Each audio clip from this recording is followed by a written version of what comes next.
This next example on straight line motion involving integrals. There's an object that's moving in a straight line, and we know its acceleration is given by the function root t, feet per second squared, and we know that the v of 0 is negative 18. And we're looking at this from t equals 0 to 16. First we need to find v of t. So to find v of t, we need to integrate a of t. So we'll integrate t to the 1/2 dt, and that will give us 2/3 t to the 3/2 plus c. But we know that when t is 0, we should get negative 18, which means that is what c is equal to. So v of t is equal to 2/3 t to the 3/2 power minus 18. So we know the velocity function. Next we're asked to find the displacement of this object. Well, the displacement isn't too bad. It's the integral from 0 to 16 of v of t dt.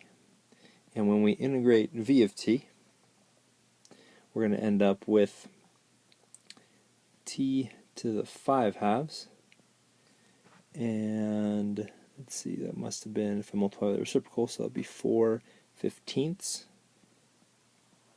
t to the 5/2 minus 18t, and we're looking at that from 0 to 16. So when I substitute in 16, let's see, the square root of 16 is 4. 4 to the 5th is 1024, and that times 4/15 is just kind of messy. It is this beautiful fraction of 4096 over 15, and 18 times 16 is 288. And it will be this minus 0. So my fraction, 4096 divided by 15 minus 288, is about a really odd number, negative 14.933.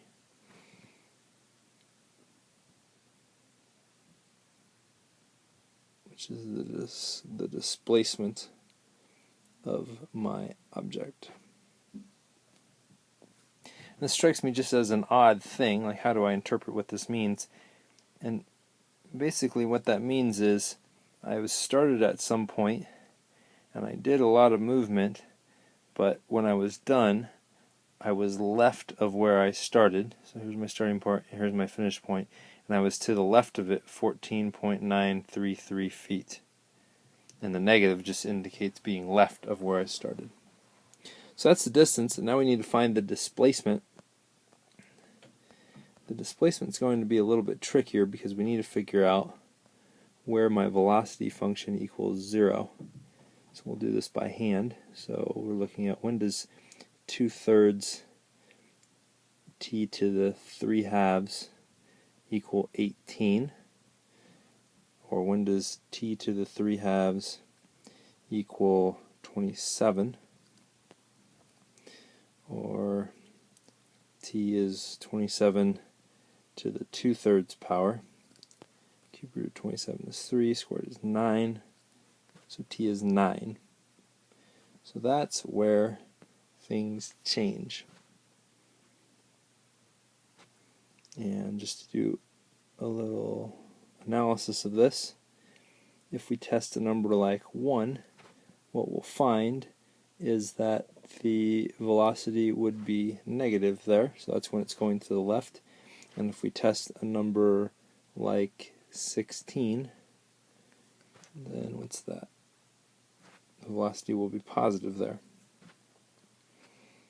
So when we integrate, and since we're doing this by hand, we've got two integrals. One integral going from 0 to 9, but we want the opposite of that to find the distance traveled, because that's where it's going to the left based on its velocity being negative, and my distance that we're looking at needs to be positive. So we want the opposite of what our numeric value will be. And we want to add to that the integral from 9 to 16 of v of t dt. When we work through all of this, what we're going to find is we'll get 179.467 feet. So this thing moved a ton from start to stop, even though it only ended up about 15 feet away by the end of it. So we've considered this. Now there's one more problem, and it'll take me a second to set up. So now the tough part is figuring out how can I figure out the distance the train travels every 5 seconds given this information. And one option, given our information in this case, is let's consider the graph of this. So here's my first point at 0, 0, right? And so this would be time on the x-axis and velocity on the y-axis. And at 5 seconds, my velocity is at 15. So this is what I know. And a way for me to approximate what this has to be is to use the trapezoid rule. And it's the best I can do given my data. So I have a triangular trapezoid here. Its area is 1/2 the height, and my height in this case is 5 times the sum of the bases, and my bases in this case are 0 and 15. So if we calculate this out, I'm going to get the wrong answer. The reason I'm going to get the wrong answer is because I wasn't paying attention to my units. My velocity is in miles per hour, and my time is in seconds, so we have some major issues here. So let's fix that by paying attention to the units. The easiest thing to change is to convert this 5 seconds. Oops. I'm going to convert the 5 seconds into a portion of an hour. So I know that in 1 hour there are 3,600 seconds. And so this piece right here converts my units so that my time is in terms of hours. And now when I multiply this quantity out, what I end up with is, in decimal form, about 0.010 miles. So in the first 5 seconds, I hadn't traveled any distance. Then from between 0 and 5, I traveled 0.010 miles.